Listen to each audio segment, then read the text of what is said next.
This week, I want to talk with you about the top 3 clients you should avoid as a private investigator. Hi, this is Larry Kaye with ShadowAnyone.com and the creator of the Investigator's Ultimate Guide series, which is premium private investigator training from someone who's been there and done that. Normally, I don't do a list like this in any order, but I'm going to give you these 3 clients to avoid, these top 3 clients to avoid in order from least worst to worst to not so bad to really bad.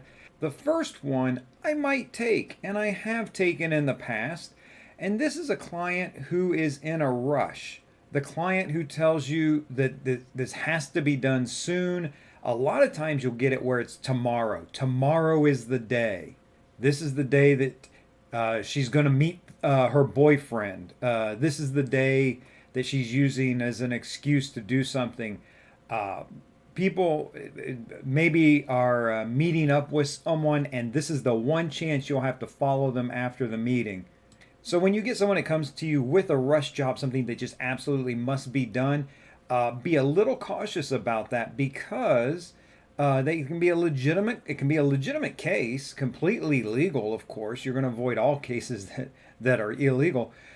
But even though it's legal and even though it's ethical, they might be difficult to satisfy because they just have the wrong expectations of what you can do on short notice.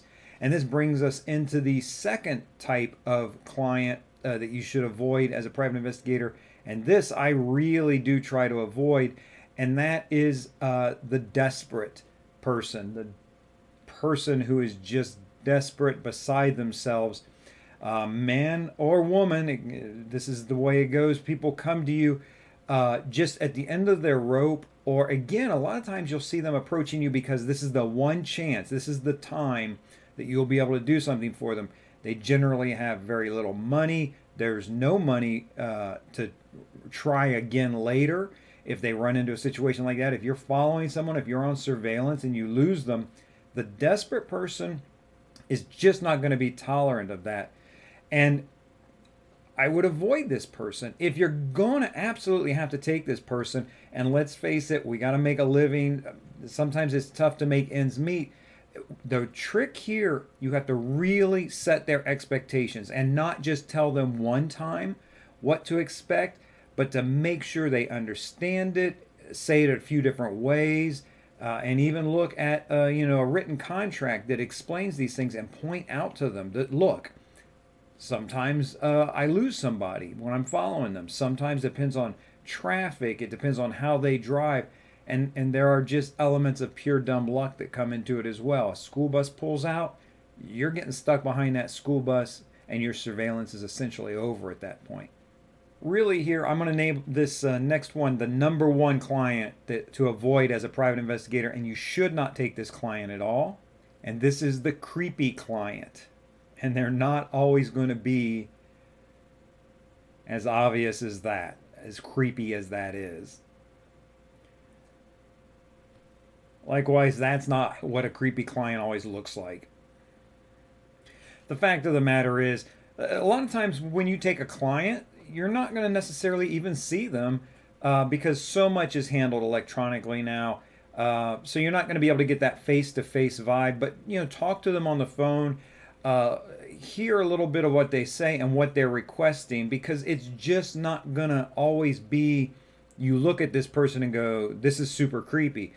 A big warning sign and example that I will give you is the male potential client who calls you and needs you to follow someone home from work. I say it out loud like that, and you're like, yeah, that ain't right. That's super creepy. But there will be a story behind it.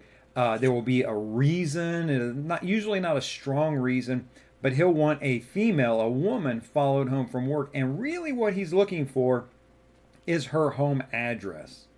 Now, set aside the fact that there are usually 99 out of 100 times way better ways to find a home address than doing surveillance on somebody. That's just one of those things. You can rest assured this guy is kind of a creeper, a stalker, probably has exhausted a lot of the non-surveillance methods for finding out where this woman lives. If you have any doubts about, is my client being creepy or whatever, the fact that you merely have to ask the question should be an indicator to you. And we're in the realm of common sense here now, kind of that sniff test. But as you do this work more and more, you're going to find what are the more obnoxious or unreasonable expectations. So you're going to know what falls in the realm of a normal case, a classical type case you're going to take. And this is, people coming to you off the street can fall into one of these three categories pretty easily. Again, I go back to the concept of if you can start working for law firms, that is way better. You're just going to have so much better luck. They're vetting their clients. And, now also, look, law firms, attorneys are licensed by the state. They've got to be past the bar. If you know enough attorneys, you're going to find some that are weird. There's no doubt about that whatsoever. But that's going to protect you quite a bit. You're just statistically going to be less likely to end up with a creepy type case or one of these people who's desperate beyond what's reasonable for what you can do, or this type of person that's just absolutely in a hurry and a rush. Big exception for the you're in a rush type client is the process serving. If you have a law firm that you work for that calls you and needs you to serve some process expeditiously, that's perfectly acceptable to take. You're going to charge extra for expedited service on those things. But that, again, it's a repeat client you have doing something that's very standard, and you're perfectly within the realm of what's reasonable there.